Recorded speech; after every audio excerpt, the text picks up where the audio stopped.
The Clinical Pharmacists Association of Nigeria Kwara State, in collaboration with the Pharmaceutical Society of Nigeria, Kwara State, and the Drug Information Unit, University of Ilorin Teaching Hospital, Ilorin, mark the International Day Against Drug Abuse and Illicit Trafficking. Join pharmacist Eniola Adeyemi as she speaks on the role of pharmacists in addressing drug challenges in health and humanitarian crises. Thank you. Good day, everyone. My name is pharmacist Eniola Adeyemi from the Drug Information Unit, Pharmacy Department, University of Ilorin Teaching Hospital. I'm here to make a presentation on the International Day Against Drug Abuse and Illicit Trafficking. And the theme of this year's celebration is addressing drug challenges in health and humanitarian crisis.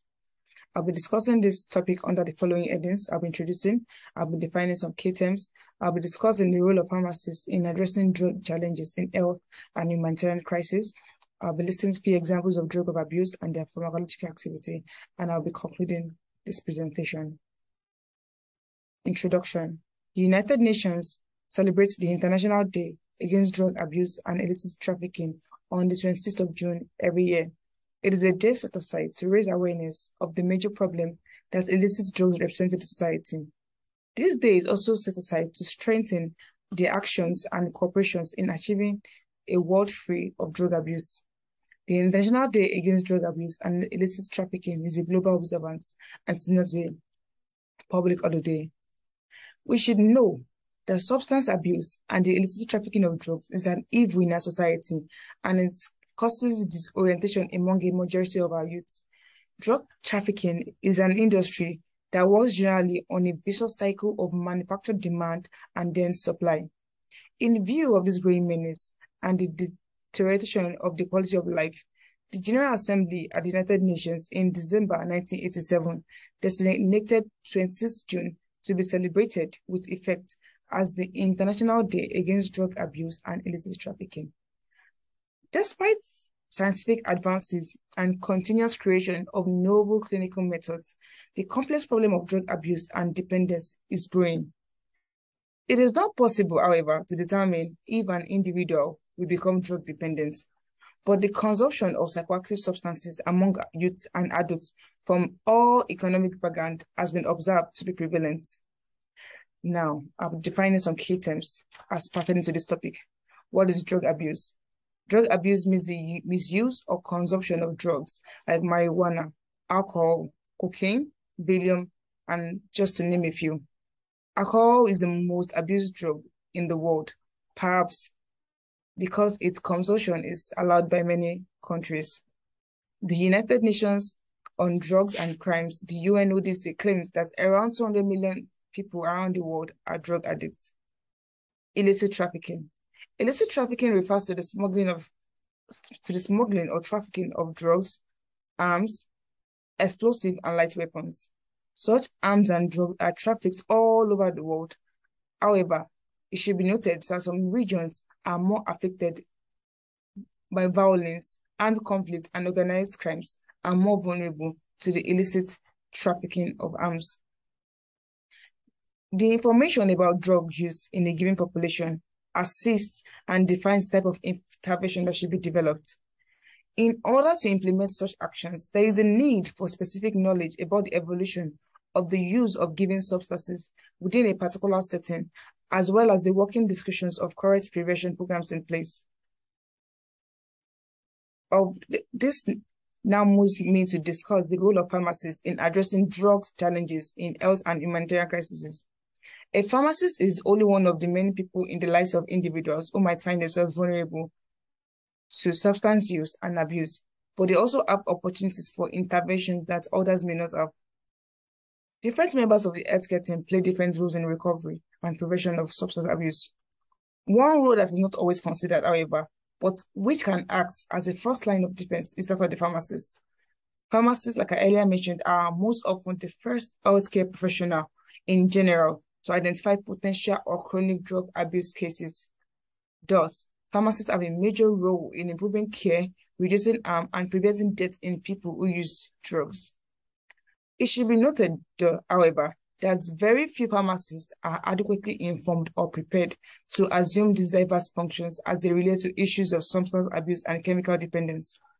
The American Pharmacists Association takes a similar position by stating the mission of pharmacy is to serve society as a profession, as we are the profession responsible for the appropriate use of medications, devices, and services to achieve optimal therapeutic outcomes.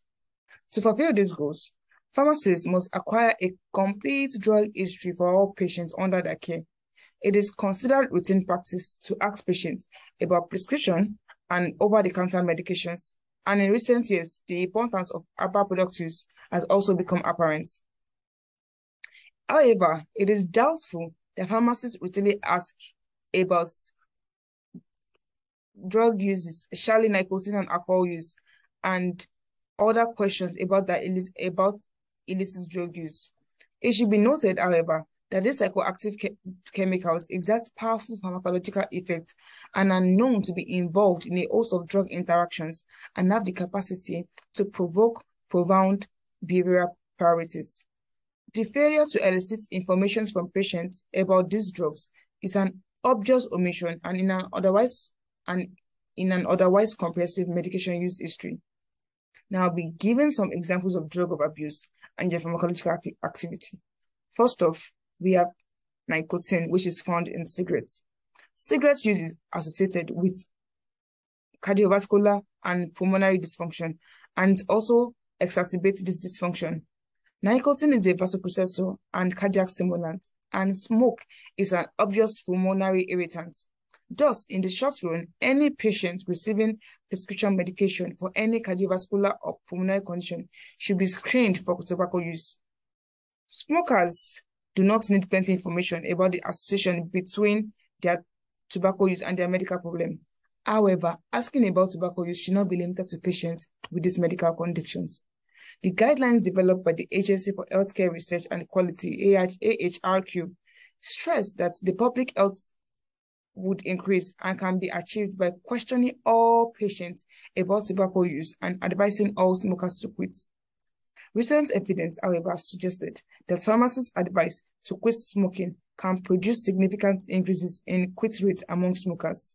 Therefore, even when a patient's condition is unrelated to tobacco use, giving up smoking will improve the health of all smokers, and the health of their families will be improved by eliminating second-hand smoke in the household. Now, I'll be listing some few steps that can be adopted by pharmacists in combating drug abuse. Now, pharmacists are the most accessible member of a healthcare team, which I have earlier stated, and therefore we are expected to play a multitude of roles. Examples of these roles are: we are the custodian of the country's legitimate supply of controlled drugs. We are the purveyor of clean needles in harm reduction and public health endeavors. We are the dispenser of addictions pharmacotherapy, and we are the provider of drug information, and we are also drug educators. These are some of the few roles that are very visible that we dispense. So for this reason, we are well positioned to play a crucial role in fighting substance abuse through prevention, education, and awareness of assistance programs. Now, the assistance programs falls under prevention with awareness. The first step towards change starts with awareness. Wherever change is to be seen, first off, awareness is supposed to be taught. Pharmacists need to be well informed about issues related to addiction and prepared not only to screen, assess, and refer individual cases, but also to collaborate with other physicians caring for chemically dependent patients, and also to be agents of change in their communities in the fight against drug abuse. As a pharmacist, it is critical to keep up to date on the latest federal and state rules and regulations, as well as treatment guidelines around both prescription and non-prescription drugs of abuse. Some helpful resources that can be reviewed and accessed online include the ASHP guidelines on perioperative pharmacy services, the Center for Disease Guidelines for Prescribing Opioids for Chronic Pain, Opioid Use and Misuse Resource Center. The next I'll be discussing is identification. Another powerful tool for controlling drug abuse starts with recognizing the patients and understanding their needs. This can be done by asking open-ended questions and not closed-ended questions, and verifying the prescription, as well as identity and address of the patient. Some potential red flags for abuse are early drug refill requests, prescriptions from different prescribers, lying on lost prescriptions, pre-existing psychiatric conditions, and cash payments. We should also examine the patient's pharmacy and medical claims history to identify risk factors for abuse. Another one is education and assistance. Pharmacists play the role of moderator and facilitator to the potential or chronic substance patients. Pharmacists may find themselves ill-prepared to respond effectively when approached by patients or the parents or civic leaders who look up to our profession for expertise in this area. Since drug abuse has been somewhat arcane in some specialty areas, health professionals, for the most part, have not been expected to possess a working knowledge of this issue. So in talking about education and assisting patients, we should caution patients about the risk of drug abuse and opioid overuse disorder, and we should hold patients accountable for their course of treatment, as this can help prevent substance abuse before it starts. We should speak to patients openly and encourage them to ask questions about their medications and about the risk of addiction and abuse. We should also provide them with reputable online sources for additional information. Examples of these online resources are Medication-Assisted Treatment, Substance Abuse and Mental Health Services Administration, and National Institute on Drug Abuse. So, the goal of pharmacy education and training is to prepare us to practice in a complex and demanding therapeutic environment.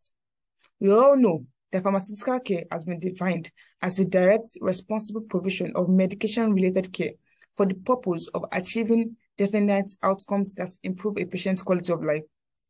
So as pharmacists, we are aware that the principal element of pharmaceutical care are that care is directly provided to the patient and is provided to produce definite outcomes. These outcomes are intended to improve the patient's quality of life, and the provider, which is us, the pharmacists, are to accept this personal responsibility for these outcomes. In conclusion, to make the world free from drugs should all be the aim of all healthcare workers, and to each of us, we should all want a sustainable future. Therefore, there must be a partnership with government departments and other civil society organizations, including healthcare workers and even counselors, to make the world free from drugs. This day gives us an opportunity to talk about it and also to spread awareness amongst people. Together, we can make the world free from drugs, for which we need a collective effort. We should therefore let us all pledge to make our society free from drugs and contribute towards achieving sustainable development goals. Thank you for listening.